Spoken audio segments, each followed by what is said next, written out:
My name is Darlene McDonald, and I'm a community activist here in Salt Lake City, Utah. I am also a published writer, and I'm the director of One Utah Project. For people who are entering the workforce right now, especially as we are moving towards a more digital age and more technology, it is important to at least understand how technology works. Not every job out there is technologically advanced or whatever, but a lot of them are.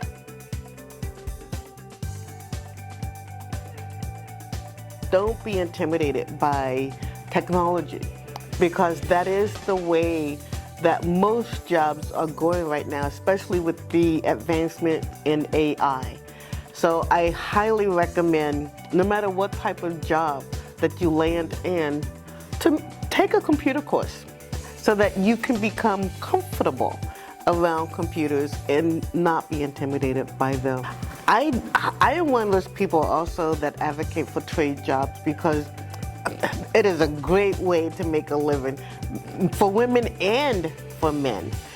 But even if you go into the trades, make sure that you get a little bit of technology background as well to understand at least how it works. It will do you a lot of good.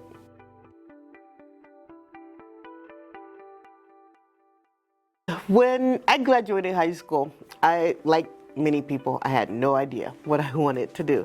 But I was very fortunate enough to have a 2-year scholarship to Xavier University. I'm from Cincinnati, Ohio. And for the first couple years, like most people, I had general studies.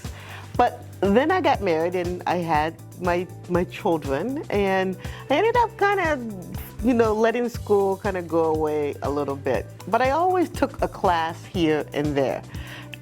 When I moved to Utah, I started going to Western Governors University, and that's where I finished my degree. I became what most people call a non-traditional student. And a non-traditional student is someone who works full-time and typically has a family. That was me. So for me, Western Governors University worked, and I was able to complete my bachelor's degree in information technology management there. And college isn't for everyone, and that is so very true. And even if you are in college, even if you do decide to go to college and you are a non-traditional student like I was, it took me many years to finish my degree, but I finally did it because it was something that I wanted to do for my own personal goal. So even if you have to take one class or 2 classes, do it. Even no matter how long it takes you, if it is something that you set upon yourself to do, don't be discouraged. Even if it takes you longer than the typical 4 years it takes to finish a college degree, even if it takes you longer than that, 1 class, 2 classes, anything that you can do to better yourself, it is worth it in the end. My foray into politics actually began with healthcare. And as I said, I was a single mom for a very long time, but my first pregnancy was twins. And one of the twins was born with a lot of health problems. And that educated me on healthcare and healthcare in this country. Well, around 2016, a certain political party was threatening to repeal the Affordable Care Act. Now, while the Affordable Care Act was not perfect, it was created to allow people access and to give people access to health care. I'd never been involved in politics. I was born with a hearing impairment, so I talk funny. There are a lot of words I don't say correctly because I can't hear them. And I've never been able to hear them. So I was very self-conscious about speaking in front of people and speaking in public. But with the threat to healthcare and what I had gone through with my son passed away when he was 3 years old.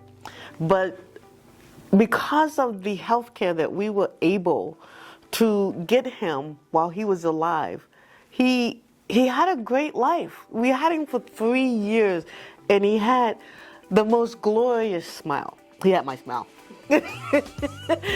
And we can remember him because of that smile. And I don't know what our lives would have been like without the care that we were able to get him while he was alive, that made his life and gave him a quality of life even for those 3 years. And that was being threatened in 2016. And that's when I said, it doesn't matter how I feel, how self-conscious I was about speaking in public or saying words that I knew were going to be wrong. I had to use my voice. I had to say something about what was happening and the people who were going to be impacted. People don't know what they don't know. You don't know that when you're 22 years old, as I was, that you're going to have a child that's going to be born that's going to need a lot of medical care. And I was a 22-year-old that ended up with a wonderful child that needed a lot of medical care. You don't know that. No 22-year-old knows that. So that's when I decided to get involved with politics. And that's when I started running for office and using my voice, even if I say words wrong. I started one Utah project a couple of years ago to encourage people who have been disaffected by the electoral process. They've checked out. They don't want to have anything to do with it. But we need people engaged in politics, national politics and especially local politics. So I started One Utah Project so that I can talk to people about the importance of civic engagement, voting, and to also push back against disinformation that keeps people from voting. People think that their vote doesn't matter. It matters. So make sure you get registered and make sure you vote, otherwise Darlene will call you. Don't want that. Nope, you don't want that. My biggest political win is showing up and letting people know that they are not alone. But I'm gonna show up because we all need each other. And sometimes we need a little help. You don't know if you're gonna have a child that's gonna be born with a major health issue. Some people are just a car accident away from losing their job, from losing their health care, from losing their homes. Most people don't know that. But if you know that you have a community that cares, if you know that you have a system that's there to give you that leg up, it's not about taking care of people who don't want to take care of themselves, but it is about taking care of us as a community. You shouldn't have to lose your job just because you had a car accident or you got sick. You shouldn't lose your home because you got sick. You shouldn't have to file bankruptcy because you got sick. These are the things that I fight for. These are the things that I advocate for. And this is what's important for me when I show up, that people know that there are people out there that care about them. To the residents of Utah nonprofit housing, my message, my advice is don't ever give up. Don't ever give up. Don't ever give up on yourself. I remember when I was a single mom and I needed some help. I received food stamps to be able to get through. I had to also get childcare assistance. Oh, I can't even tell you. Without that, I don't know if we would have made it. I don't know if we would have made it. But we did. We made it. And don't give up. There are people out there who are working for you. There are people out there who do want you to succeed, but you first have to believe in yourself. It's okay if you need just a little bit of help. That's okay. We all do. We all do. That's why we're here. That's why great organizations like this exist, to help you.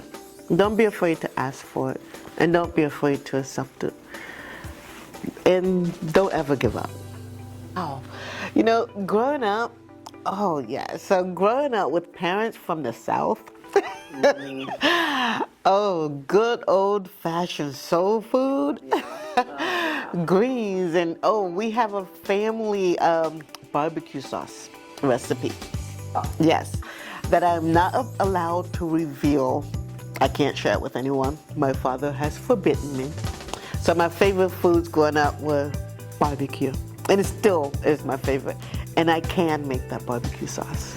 Well, I'll buy it from you. You can make some. And I'll just, Exactly. Yeah, very good. Awesome. Thank you, Darlene. Thank you.